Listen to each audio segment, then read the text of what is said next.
নমস্কাৰ খবৰটো আপুনি পাইছেনে এইবাৰ লিজত দিবলৈ ওলাইছে ঐতিহ্যমণ্ডিত কটন বিশ্ববিদ্যালয়ৰ ভূমি বিশ্ববিদ্যালয়খনৰ চৌহদত থকা ভূমি বহিৰাগত ব্যক্তি কিংবা প্ৰতিষ্ঠানক দি তাৰ পৰা ৰাজহ সংগ্ৰহৰ পৰিকল্পনা কৰিছে কটনৰ বৰমূৰীয়াসকলে আচৰিত কথা ঐতিহ্যমণ্ডিত কটন বিশ্ববিদ্যালয়ৰ টকা লাগে আৰু এই টকাৰ কাৰণে বিশ্ববিদ্যালয়খনৰ নিজৰ ভূমি লিজত দিবলৈ ওলাইছে বিশ্ববিদ্যালয়ৰ বৰমূৰীয়াসকলে এইবাৰ লিজত দিব কটন বিশ্ববিদ্যালয়ৰ ভূমি লিজত দি ৰাজহ সংগ্ৰহৰ লক্ষ্য বহিৰাগত সংস্থাক গতাব ঐতিহ্যমণ্ডিত কটনৰ ভূমি লিজ প্ৰক্ৰিয়া কাৰ্যকৰী কৰিবলৈ গঠন তদৰ্থ সমিতি হয় আপুনি শুনি হয়তো আচৰিত হ'বৰে কথা ব্যৱসায়িক গতাই দিয়া হ'ব ঐতিহ্যমণ্ডিত কটন বিশ্ববিদ্যালয়ৰ ভূমি কটনৰ ভূমি ব্যৱসায়িক লিজত দিবলৈ পৰিকল্পনা কৰিছে কটনৰ বৰমূৰীয়াসকলে এই জাননীখন চাওক চলিত বৰ্ষৰ 8 মাৰ্চত অনুষ্ঠিত হৈছিল কটন বিশ্ববিদ্যালয়ৰ কাৰ্যকৰী পৰিষদৰ বৈঠক কাৰ্যকৰী পৰিষদৰ সেই বৈঠকতে বিশ্ববিদ্যালয়খনৰ ডিন প্ৰফেচৰ অৰূপ কুমাৰ হাজৰিকাক অধ্যক্ষ হিচাপে লৈ গঠন কৰা হৈছিল ছজনীয়া এখন তদৰ্থ সমিতি আৰু এই কমিটিখন গঠন কৰাৰ উদ্দেশ্য হৈছে যে কটনৰ ভূমি লিজত দিয়া হ'ব বহিৰাগত প্ৰতিষ্ঠান বা ব্যক্তিক লিজত দিয়া হ'ব ব্যৱসায়িক লিজত দিয়া হ'ব আৰু এই যিটো ভূমি লিজত দিয়া প্ৰক্ৰিয়া সেই প্ৰক্ৰিয়াটো চোৱা চিতা কৰিবৰ কাৰণে এই ছজনীয়া কমিটিখন গঠন কৰা হৈছে কটনৰ কাৰ্যকৰী পৰিষদৰ 34 সংখ্যক বৈঠকত লোৱা এই সিদ্ধান্তক লৈ এতিয়া সাংঘাতিক ধৰণে প্ৰতিক্ৰিয়াৰ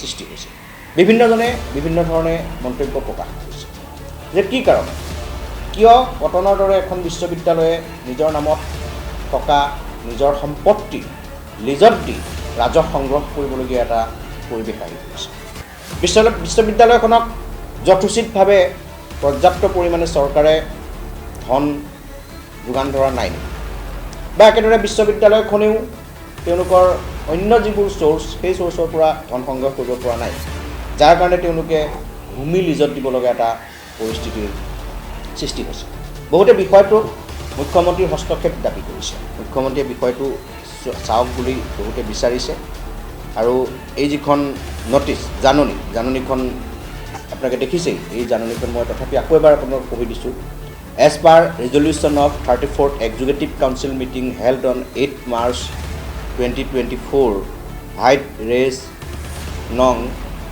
EC /2024/34/21, the following standing committee is constituted to look after the space allocation in university premises to outside parties for generation of revenue. অতি স্পষ্টকৈ লিখা আছে তেওঁলোকে লুক আফটাৰ কৰিব তেওঁলোকে চোৱা চিতা কৰিব স্পেচ এলোকেশ্যন ইন ইউনিভাৰ্চিটি প্ৰিমিচেছ বিশ্ববিদ্যালয়ৰ চৌহদত থকা ভূমি আবণ্টন দিয়া টু আউটছাইড পাৰ্টিজ বহিৰাগত পাৰ্টিক বাহিৰৰ পাৰ্টিক ফৰ জেনেৰেশ্যন অফ ৰেভিনিউ ৰাজহ সংগ্ৰহৰ কাৰণে গতিকে চাওক কটন বিশ্ববিদ্যালয়ৰ এই সিদ্ধান্তক লৈ এতিয়া চাৰিওফালে প্ৰতিক্ৰিয়া হৈছে আৰু এই সন্দৰ্ভত প্ৰতিক্ৰিয়া প্ৰকাশ কৰিছে আমি কথা পাতিছিলোঁ প্ৰাথমিক পৰ্যায়ত প্ৰতিক্ৰিয়া প্ৰকাশ কৰিছে কটন বিশ্ববিদ্যালয়ৰ ছাত্ৰ একতা সভাৰ দুজনকৈ প্ৰাক্তন বিষয়ববীয়ে ত্ৰিদীপ ভাগৱতী আৰু প্ৰাঞ্জল কলিতা কি কয় তেওঁলোকে প্ৰাঞ্জল কলিতা আৰু ত্ৰিদীপ ভাগৱতীয়ে বিষয়টোক লৈ কটনৰ ভূমি বহিৰাগত প্ৰতিষ্ঠানক লিজত দিবলৈ যোৱা বিষয়টোক লৈ কিনো কয় কি প্ৰতিক্ৰিয়া শুনোৱা হয়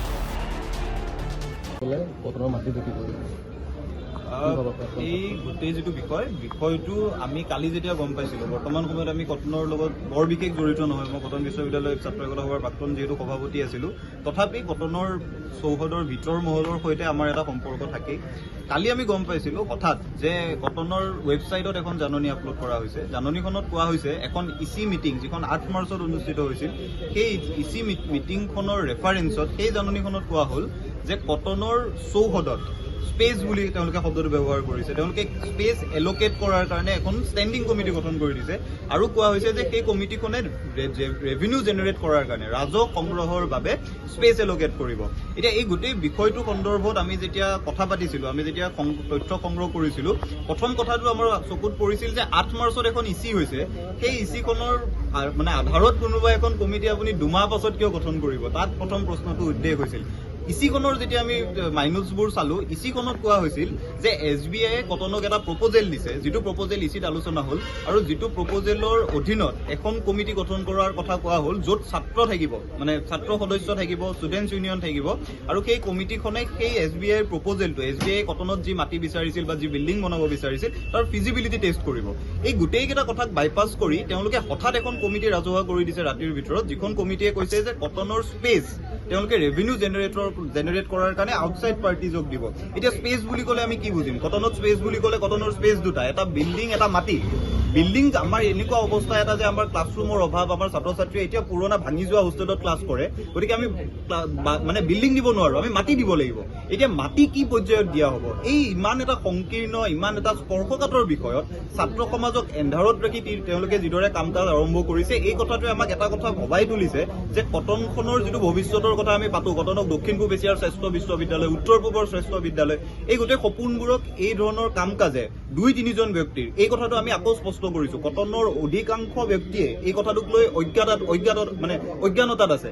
এই গোটেই কামটো কটনৰ 2-3জন কৰ্ণধাৰে কৰিছে, 2-3জন মুৰব্বীয়ে কৰিছে, যিটো কথাক লৈ কটনিয়ানৰ সৈতে আলোচনা কৰা নহ'ল, অধ্যাপকসকলৰ সৈতে আলোচনা কৰা নহ'ল, কৰ্মচাৰীৰ সৈতে আলোচনা কৰা নহ'ল আৰু বিশেষকৈ ছাত্ৰ সমাজ, কাৰণ কটনৰ আটাইতকৈ ডাঙৰ শক্তিটো ছাত্ৰ সমাজ। কটনখন ছাত্ৰক লৈ গঠিত, কটনিয়ানক লৈ গঠিত, কাৰো সৈতে কথা পতা নহ'ল। হঠাৎ ৰাতিৰ ভিতৰত তেওঁলোকে এটা সিদ্ধান্ত লৈছে আৰু আজি যিবোৰ কথা তেওঁলোকে এতিয়া কৈছে যে কফি শ্বপ খোলাৰ কথা কৈছে, তেওঁলোকে জেৰক্স দোকান খোলাৰ কথা কৈছে, এই কথাবোৰ স্পেচিফাই কিয় কৰা নহ'ল?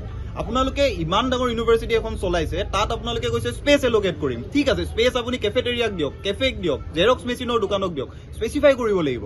গোটেই কথাবোৰ এইদৰে যদি ৰাতিৰ ভিতৰত কৰা হয়, কোনো আলোচনা নকৰাকৈ আৰু ইমান ভেগ এখন নটিচ দিয়া হয়, এই কথাটোৱে কটনক ভাল পোৱা প্ৰতিজন, আমি প্ৰাক্তন কটনিয়ান আজিৰ তাৰিখত, আমাকো ব্যথিত কৰিছে আৰু বৰ্তমানৰ কটনিয়ানকো ব্যথিত কৰিছে। মানে কটনৰ ভিতৰত আনক ঠাই দি যদি ৰেভিনিউ আৰ্ণ কৰিবলগীয়া হৈছে, কটনৰ এতিয়া আৰ্থিক অৱস্থাটো খুব সংকটত নেকি? সেই প্ৰশ্নটো এতিয়া মানুহে কৰিছে, কিন্তু তাৰ উত্তৰটো এনেকুৱা কেতিয়াও হ'ব নোৱাৰে যে আপুনি নিজৰ ঘৰৰ সম্পদ বা আমাৰ নিজৰেতো মাটি নাই। ইতিহাসলৈ যদি আপোনালোক ঘূৰি যায়, নিউ ফিল্ডখন আমাৰ আছিল, সেই নিউ ফিল্ডখন আজি আমাৰ হাতত নাই। নেহৰু পাৰ্কখন আমাৰ হাতত থকা বুলি আমাৰ পূৰ্বজসকলে কয়, নাই। এই ধৰণে এটা এটা সম্পদ আমি ক্ৰমান্বয়ে হেৰুৱাই আহিছো। আজি আমাৰ এই চৌহদটো, কটনৰ পাণ বজাৰৰ এই চৌহদটো আমি এই ধৰণে কাম কাজ এটাৰ মাজলৈ লৈ গৈছো। আৰ্থিক সংকট যদি কটনত হৈছে, তাৰ দায়িত্ব স্বীকাৰ কৰি VC ৰেজিষ্ট্ৰাৰে পদত্যাগ কৰক। আপুনি যদি ইউনিভাৰ্চিটি চলাব পৰা নাই, আপোনাৰ যদি ইউনিভাৰ্চিটি চলাব পৰাকৈ ৰাজহ সংগ্ৰহ হোৱা নাই, সেইটো আপোনাৰ ব্যৰ্থতা। তাৰ কাৰণে আপুনি কটনৰ সম্পদ স্পেচ কিয় এল'কেট কৰাৰ কমিটি বনায়? প্ৰসংগটো সেইটো, যদি তেওঁলোকক দায়িত্ব দিয়া হৈছিল VC ৰেজিষ্ট্ৰাৰৰ কাম কৰাৰ বাবে, যদি তেওঁলোকে অৰ্থ সংগ্ৰহ কৰিব পৰা নাই, ৰাজহ সংগ্ৰহ যদি কৰিব পৰা নাই, পদত্যাগ কৰক। তাৰ সলনি স্পেচ এল'কেট কৰাৰ এইবিলাক ধান্দা, এই ধৰণৰ বেপাৰ কটনত কিদৰে চলিব? সেইবাবে প্ৰাক্তন কটনিয়ান হিচাপে আজি আমি ব্যথিত হৈছো আৰু আমাৰ জৰিয়তে, আপোনালোকৰ জৰিয়তে ৰজাগৰীয়াক আমি আহ্বান জনাওঁ, শিক্ষামন্ত্ৰীগৰাকী, মুখ্যমন্ত্ৰীগৰাকী, প্ৰাক্তন কটনিয়ান আহ্বান জনাওঁ, এই বিষয়টোত হস্তক্ষেপ কৰক, ৰাজ্যপাল মহোদয়ে হস্তক্ষেপ কৰক। এইদৰে যদি এই জাননীখন এইদৰে উইথড্ৰ নকৰাকে থাকে, এই জাননীৰ সুৰুঙা লৈ কটনৰ মাটি কিন্তু তেওঁলোকে বেচিব। কাৰণ এই কথাটো আমি এইবাবে বাৰে বাৰে কৈছো, যিখন ইচি কমিটিৰ ক্ষমতাৰ কথা আমি আজি পাতিছো, সেই ইচি কমিটিৰ ক্ষমতা আছে কটনৰ মুভেবল আৰু non movable assets, property transfer কৰাৰ। আজি তেওঁলোকৰ চিন্তাটো ভাল হ'ব পাৰে, কিন্তু জাননীখন যদি থাকে, এই সুৰুঙাটো যদি থাকে, 10-15 বছৰৰ পাছত এখন বেলেগ কমিটি যেতিয়া হ'ব, তেওঁলোকে কিন্তু ডাঙৰ সিদ্ধান্ত ল'ব। তেতিয়া কটনৰ ভাল পোৱা, কটনক শ্ৰদ্ধা কৰা সকলো মানুহে দুখ পাব। সেইবাবে আজি আমি তেওঁলোকক সকীয়াই দিব বিচাৰিছো। সুন্দৰ। যোৱাকালি কটন বিশ্ববিদ্যালয়ৰ এক্সিকিউটিভ কাউন্সিলে যি হঠকাৰী সিদ্ধান্ত গ্ৰহণ কৰিছে, আমি ছাত্ৰ মুক্তি সংগ্ৰাম সমিতিৰ তীব্ৰ বিৰোধিতা কৰিছোঁ। কটন বিশ্ববিদ্যালয়ৰ ৰাজহ পূৰণৰ বাবে তেওঁলোকে এতিয়া ঐতিহ্যমণ্ডিত কটন বিশ্ববিদ্যালয় তেওঁলোকে মাটি বন্ধকত দিব বিচাৰিছে, মাটি বিক্ৰী কৰিব বিচাৰিছে। গতিকে এই সিদ্ধান্ত কেতিয়াও মানি লোৱা নহ'ব। আচলতে তেওঁলোকে স্পষ্ট কৰিব লাগিব যে তেওঁলোকৰ কটন বিশ্ববিদ্যালয় চলাবৰ কাৰণে গভমেণ্টে টকা দিয়া নাই নেকি, কটন বিশ্ববিদ্যালয় চলাবৰ কাৰণে তেওঁলোকৰ পুঁজিৰ অভাৱ হৈছে নেকি। আমি পূৰ্বতে কৈছিলোঁ, যেতিয়া কটন মহাবিদ্যালয় কটন বিশ্ববিদ্যালয় ৰূপান্তৰ কৰা হৈছিলে, তেতিয়া হিমন্ত বিশ্ব শৰ্মা নিজে কৈছিলে যে প্ৰত্যেক বছৰে কটন বিশ্ববিদ্যালয় চলাবৰ কাৰণে তেওঁ পুঁজি যোগান ধৰিব, পৰ্যাপ্ত পুঁজি যোগান ধৰিব। কিন্তু আমি তেতিয়াই কৈছিলোঁ যে কটন বিশ্ববিদ্যালয় ৰূপান্তৰ কৰাৰ ফলত কটন মহাবিদ্যালয় সম্পূৰ্ণৰূপে ধ্বংস হৈ যাব। এতিয়া তাৰে আমি ফল দেখিবলৈ পাইছোঁ। যিখন বিশ্ববিদ্যালয়ত হিমন্ত বিশ্ব শৰ্মা নিজে পঢ়ি গৈছে, সেইখন বিশ্ববিদ্যালয় চলাবৰ কাৰণে এতিয়া চৰকাৰৰ হাতত পুঁজি নাই। চৰকাৰ এতিয়া সম্পূৰ্ণৰূপে দেউলীয়া, তেওঁলোকৰ যিসমূহ আচলতে জনবিৰোধী নীতি, তেওঁলোকৰ তেওঁলোকৰ হিতাধিকাৰী নীতি, গতিকে তাৰ কাৰণে এতিয়া তেওঁলোক সম্পূৰ্ণৰূপে ৰাজপথ দেউলীয়া হৈছে আৰু তাৰ কাৰণে এতিয়া কটন বিশ্ববিদ্যালয়ে নিজৰ মাটি বন্ধকত থ'ব লগা হৈছে, নিজে তেওঁলোকে এতিয়া মাটি বিক্ৰী কৰিব লগা হৈছে। গতিকে ইয়াৰ উত্তৰ হিমন্ত বিশ্ব শৰ্মাই দিব লাগিব, ইয়াৰ উত্তৰ কটন বিশ্ববিদ্যালয় কৰ্তৃপক্ষই দিব লাগিব, ইয়াৰ উত্তৰ কটন বিশ্ববিদ্যালয় এক্সিকিউটিভ কাউন্সিলে দিব লাগিব। আৰু বাৰম্বাৰ কৈ আহিছে যে নতুন এডুকেশ্যন পলিচিত যি উল্লেখ আছে যে বিশ্ববিদ্যালয়সমূহে নিজৰ অট'নমি কাউন্সিলে নিব লাগিব, তেওঁলোকে নিজৰ আচলতে যি ফিনান্সিয়েল অট'নমি আনিব লাগিব। গতিকে তাৰ পৰা এটা কথা স্পষ্ট হৈ পৰিছে যে কটন বিশ্ববিদ্যালয়ে নিজে টকা সংগ্ৰহ কৰি নিজে তেওঁলোকৰ বিশ্ববিদ্যালয় চলাব লাগিব। গতিকে উত্তৰ পূৰ্বাঞ্চলৰ অসমৰ সকলোতকৈ পুৰণি যিখন বিশ্ববিদ্যালয়, যিখন মহাবিদ্যালয়, সেই মহাবিদ্যালয়খন চলাবৰ কাৰণে এতিয়া চৰকাৰৰ হাতত টকা নাই। গতিকে ইয়াৰ লাজৰ কথা অসমৰ কাৰণে কি হ'ব পাৰে।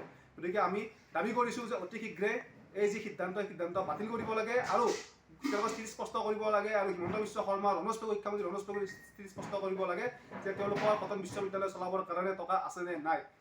আৰু তেওঁলোকে এইটো কথা স্পষ্ট কৰিব লাগে যে তেওঁলোকৰ কটন বিশ্ববিদ্যালয়ক সম্পূৰ্ণভাৱে ধ্বংস কৰিব বিচাৰিছে নেকি। গতিকে আমি কৈছোঁ যে অতি শীঘ্ৰে আজিৰ ভিতৰত তেওঁলোকৰ স্থিতি স্পষ্ট কৰিব লাগে, নহ'লে অনাগত সময়ত কিন্তু আমি তীব্ৰ প্ৰতিৰোধী আন্দোলন গঢ়ি তুলিব সক্ষম হ'ম। ইতিমধ্যে আমাক আমাৰ যি প্ৰাক্তন কটনীয়া হওক বা বৰ্তমান কটনীয়া আমাক ফোনযোগে যোগাযোগ কৰিছে আৰু আমিও সকলো একগোট হোৱাৰ আমি আলোচনা কৰিছোঁ। গতিকে সকলোৱে একগোট হৈ অতি শীঘ্ৰে এই যি কটন বিশ্ববিদ্যালয়ৰ যি বিৰোধী সিদ্ধান্ত, এই ছাত্ৰ সমাজ বিৰোধী সিদ্ধান্ত, ইয়াৰ কিন্তু তীব্ৰ প্ৰত্যুত্তৰ দিয়া হ'ব।